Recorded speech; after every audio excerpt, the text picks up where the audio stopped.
el pasado 7 de octubre, fue un sábado, amanecimos con la noticia de que la agrupación Hamas, una agrupación yihadista, había hecho un atentado en Israel, matando cientos de civiles en un par de días, y esta fue la primera vez en la historia del conflicto que una agrupación palestina penetra el territorio de Israel, que Claro. es un golpazo para el Sí, Estado de sí. Israel, que se hace llamar el más seguro del mundo, y que, bueno, tuvo como digamos, justo después de eso, a las pocas horas, el gobierno de Benjamín Netanyahu, que ya venía con algunos problemas internos que también veníamos cubriendo en Matemundi relacionados a la reforma jubilatoria y demás, perdón, jubilatoria, a la reforma judicial y demás,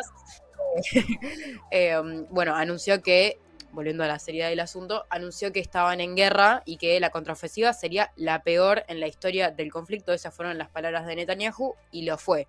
Los números que se están registrando en esta guerra son los peores en las 5 guerras que hubo en el conflicto Israel-Palestina, en la historia de este conflicto desde sus comienzos.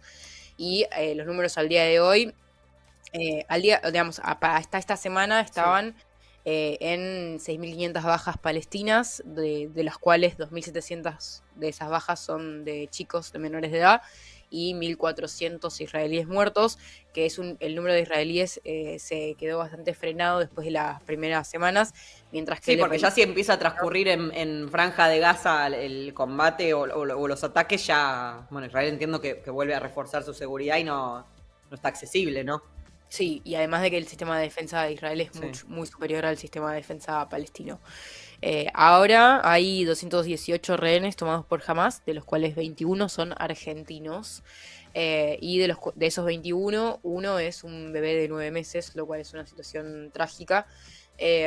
Los últimos días liberaron a 4 mujeres rehenes de Hamas, que bueno, los testimonios que dieron reportaban buenos tratos, aunque no puede asegurarse de que ese haya sido el caso en todos los demás rehenes. Y por el lado palestino hay 1.500 personas que están desaparecidas, de las cuales 830 son niños menores de edad. Así que bueno, ese es un poco el estado de situación en términos de números. Y ahora creo que lo que habíamos propuesto para hoy era... Primero tenemos un tuit de Alberto Fernández que hizo un repaso. Esto en realidad es una respuesta a un Sí, tuit anterior, esto en es el de que hoy. habla de... Sí, esto es de hoy, en el que en el tuit anterior habla de un vuelo de repatriación que trajo 247 argentinos, y en este segundo tuit bueno, que habla de esto que mencionábamos recién sobre los argentinos que están secuestrados por Hamas, que pide la inmediata liberación, exige la inmediata liberación de esos rehenes, y que hay un dato que me parece que es súper central, que tiene que ver con que Argentina es el segundo país después de Israel con más civiles que están secuestrados en el mar Sí, que incluido un bebé hablábamos hoy. O sea, no queremos centrarnos de tampoco 9 en la meses. cosa sangrienta porque si no, no hay análisis posible para hacer si estás contabilizando solamente, lo hablamos con Viole cuando estábamos preparando la columna, pero bueno, sin mencionar eso. Por acá Santiago Vera dice, el ataque por tierra empezó hace 9 minutos, empezaron a disparar indiscriminadamente contra cualquier civil que encuentren el avance es de noche, calculo que van a tratar de tomar los túneles, informa Santiago a través del chat, ¿no? Les recomiendo que el domingo escuchen Mundo de Sensaciones. Yo no voy a estar, no me toca esta semana, pero van a hacer una entrevista muy zarpada de un especialista militar que va a analizar el tema. Así que les recomiendo que Bien. escuchen Mundo de Sensaciones por Futurock desde las 12, para ir en un mundo. La cobertura viene siendo así muy exhaustiva, así que hay mucha info ahí también Sí. para profundizar de manera extensiva en el tema. Acá de Mil Todos Smash los que dice que te olvidaste de mencionar los secuestros de Hamas de los que acabas de hablar hace un segundo. Literalmente acabo de hablar de eso, de los Sí. números, de los que... ¿Qué, Bueno. Dori? Ah, ok. Bueno, esperame un toque, ya llego. Bueno, y de todas maneras, más allá de hacer esta especie de fotografía del día de hoy, como que también lo que charlábamos era que estaba bueno capaz hacer algún tipo de análisis que excediera esta cosa de la noticia del día, relacionada quizás a los bombardeos eh, bueno, el último minuto, que es algo que pueden seguir fácilmente en cualquier medio que tenga noticias así de esas que hacen actualizaciones en vivo, y que es incluso un poco la dinámica que usamos en las coberturas del noticiero. Pero para esta columna lo que queríamos plantear era más que nada hacer como un estado de qué es Hamas, cuáles son los objetivos de Hamas, porque esta guerra en sí se plantea como una guerra entre Israel y Palestina, pero es más bien una guerra entre Hamás y Palestina, porque Mirá. en sí los enfrentamientos parten del ataque de Hamás en el territorio de Israel. Dije Hamás-Palestina recién, me refería a Hamás-Israel. Que parten de este Pensé que se venía atentado. algo de poesía, tipo, esto en realidad es una... No, Son dos pero es que concepciones de mundo. me pareció que lo dije mal y no me parecía que había que corregirlo. O sea, ahora Obvio. me dudo de si lo dije mal, pero era un error grave, así que para corregir eso. Y bueno, la agrupación Hamás es una agrupación religiosa y yihadista. Yihadista quiere decir que ellos creen en la guerra santa y que piensan que el conflicto armado es un mandato de Dios como una misión divina para recuperar sus tierras ancestrales que les corresponden por, digamos, como dice su religión musulmana. Y esta agrupación jamás controla la Franja de Gaza, es decir, tiene el control político de la Franja de Gaza. Cuando nosotros hablamos de Palestina nos referimos a 3 territorios, a la Franja de Gaza, a Cisjordania y a Jerusalén Este. Son 3 territorios que, tienen diferentes dinámicas y diferentes modos de gestión, y actualmente Jerusalén Este está ocupada por Israel, mientras que Cisjordania es gobernada por la OLP, por el gobierno, lo que se llama la Autoridad Palestina, un gobierno que es reconocido internacionalmente y que está bajo el liderazgo de Mahmoud Abbas, y por otro lado, la Franja de Gaza, que está bajo el gobierno de Hamás. Entonces, este atentado que ellos realizan, que Hamás realiza parte desde la Franja de Gaza y lo hacen bajo el nombre de la tormenta de Al-Aqsa, en referencia a unas provocaciones que habían habido, no para justificar, sino para explicar que el marco en el que la agrupación Hamás justifica, digamos, en su narrativa este atentado, tiene que ver con una mezquita que hay en Jerusalén Este, que se llama Al-Aqsa, que, había sido la ocasión de protestas de israelíes, y donde se había paseado el líder ultraderechista que hoy es ministro de Seguridad de Netanyahu, Itamar Ben-Gvir, que es un tipo que, es así ultraderechista muy polémico y que había desplegado así como que hay unos videos muy tremendos en los cuales el chabón básicamente se hace mucha larasca de estar ahí, y vos decís, es un lugar sagrado, en un lugar, como que dale, no, como ¿te parece que hace falta hacer eso? Pero bueno, como ya saben, probablemente hoy el gobierno está en manos de Netanyahu, que también forma lidera esta coalición de partidos de ultraderecha, y me parecía como interesante preguntar si el gobierno de Israel siempre quiso la destrucción de Hamás o si es algo que empieza el día de hoy. Porque, a veces se plantea como en términos, este tipo de conflictos siempre se plantean como en términos de buenos y malos, y al final siempre es un poquito más complejo. Entonces quiero mostrar... además hay yo obviamente que me informo a través de, escuchar a Nico Goodman y seguir Matemundi y leer los medios que leemos todos, pero hasta donde sea una lógica de Israel de dejar que crezca esa agrupación, digamos, sí, ¿no? Para... No te quiero spoilar, no estaba mirando. No, está perfecto. Pero como también hay una responsabilidad de... No, nunca en un sentido de, la pollera corta, no sé qué, sino de entender el contexto y la historia, ¿no? Bueno, y fíjate este carpetazo que le hace el tercer diario más leído de Israel a Netanyahu. Esto informa a Nico Goodman en su video sobre el tema. Este carpetazo que hace el diario Haaretz, que traducido al español, acá está en inglés, dice: cualquiera que quiera frustrar voy a hacer una aclaración más, que esto es el contexto de este encuentro que ellos citan, es una reunión frente a su partido, el Likud, en marzo del 2019, o sea, estamos hablando de un acontecimiento bastante reciente históricamente. Y dice: cualquiera que quiera frustrar el establecimiento de un Estado palestino tiene que apoyar reforzando Hamás y transfiriendo dinero a Hamás. Esto es parte de nuestra estrategia. Ahora, ¿por qué dice esto Netanyahu? Primero porque a ellos no les conviene... Uy, la agarró, la perdemos. No. Así estoy yo hace 3 meses. Me ha pasado delante Kicillof y todo, así que tranquila, Violet, tranquila.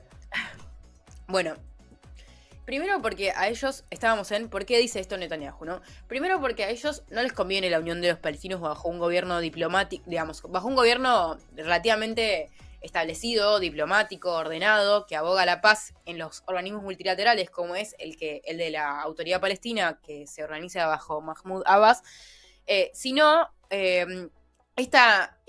sino que les conviene esta división para poder argumentar que no hay tal entidad que represente a la totalidad de los palestinos con la cual ellos puedan alcanzar un acuerdo de paz.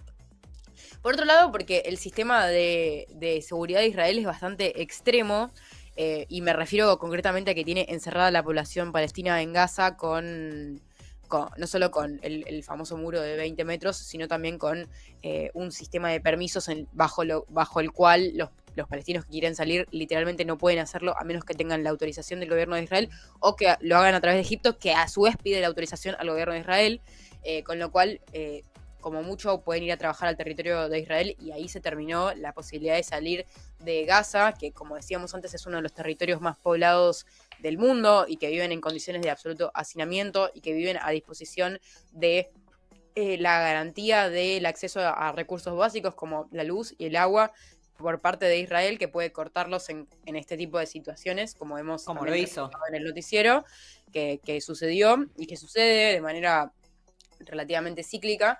Y en tercer lugar, porque porque ay, perdón. La perdemos, chicos. ¿La viste que es tremendo cuando estás en la B tener que sostener el hablar? Ay, sí, pero es bueno, tremendo. Y por último, porque al gobierno de Netanyahu, aunque no podría decirlo el día de hoy, digamos, le conviene que además, de alguna manera, salpique este conflicto que, como hemos escuchado muchos analistas decir en las últimas semanas, es un conflicto territorial, que lo salpique con un conflicto religioso. En ese caso, en el caso de un conflicto religioso, es muy difícil pensar en una solución pacífica, diplomática al asunto, porque es muy difícil determinar como una división o algún tipo de resolución al tema cuando bueno, es una religión contra la otra. Y en cambio, si se plantea la cuestión como meramente territorial y como que la solución sería la división del territorio en dos estados, entonces ahí sí se podría avanzar en ese sentido. Y sobre eso también quiero hacer un comentario más, que tiene que ver con las negociaciones de paz que estaban haciendo Arabia Saudita e Israel, unas negociaciones de paz que estaban avanzando mediadas por Estados Unidos y que eran bastante históricas en el sentido de que Arabia Saudita es un país clave en el mundo musulmán y bueno, que jamás tiene por objetivo también, o sea, porque hay una pregunta que da vueltas mucho y que hace poco la revisábamos para un video de Filo News que también comentábamos, que es ¿por qué jamás realiza este atentado a sabiendas de las bajas palestinas que generaría en su propio pueblo? Que es una pregunta casi filosófica, moral, que tiene que ver con que jamás, digamos, analiza que esto va a suceder sobre su propio pueblo, porque no hay nada de este atentado que haya sido que haya sido casualidad o que no haya sido como considerado. Esa es la impresión que nos da a través de estas siguientes semanas, pero también que jamás considera que hay las consecuencias diplomáticas, simbólicas de la posición en la que dejan a Israel, que tiene que avanzar sobre mucha población civil, que tiene que hacer grandes crímenes de guerra para responder de alguna manera al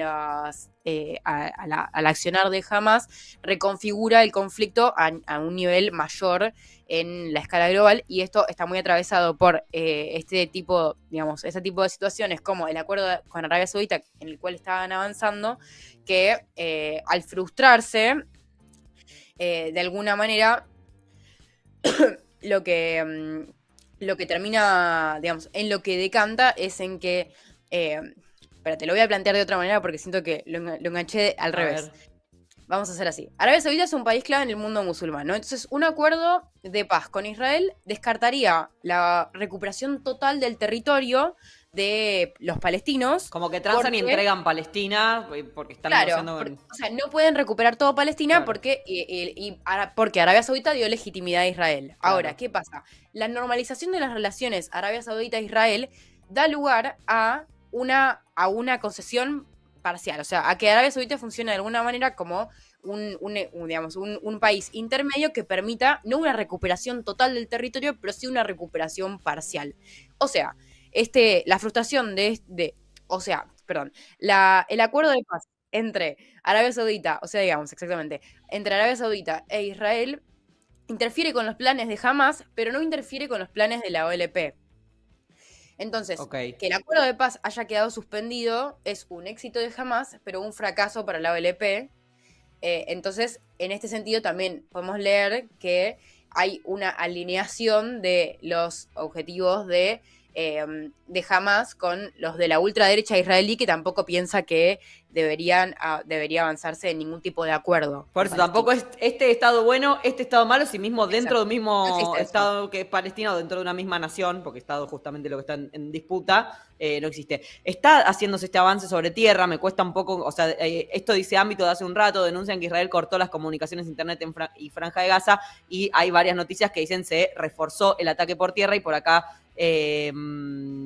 ¿Santiago era? Sí, Santiago decía que interesante que además hacen el ataque en pleno Shabbat, que es en teoría el día, no sé si es santo la palabra porque eso es católico, pero para sagrado para el judaísmo. Viole, tenemos que apurar un poquito porque también hoy Dora se tiene que ir, no sé si querés agregar algún algo. No, o sea, creo eso es un poco lo que quería traer, que es como los grises que hay en este conflicto, y cómo ya tan solo tipo meternos un poco en quién es el actor que realiza el atentado, ya podemos ver que no hay una división ni siquiera tan clara entre israelíes y palestinos, y en cómo se van alineando los intereses de cada grupo, hasta de cada individuo, en algunos casos, para ir orquestando este conflicto, en el cual al final del día, como siempre, las únicas víctimas son civiles. Bien, Viole, muchísimas gracias. La encuentran y la siguen a Viole como @VioleWeber en absolutamente todos lados, incluido YouTube. Y el lunes, bueno, no estás vos, pero me encargaré yo de seguir un poco el tema en el noticiero y seguramente en Matemundi la semana que viene. Sí, quiero hacer una última, sí. Que es la semana que viene empieza la COP. La COP Bien, de otra vez. ¿Cuántas hay por año? Bueno, sí. Lo que pasa es que cubrimos la del Acuerdo de Escazú. Esta es la de ONU. Bueno, y vamos a hacer una entrevista linda para eso. Así que sigan Matemundi. La rosquearemos debidamente. Un beso enorme, Violé. Besito, chau, chau. Chau, chau.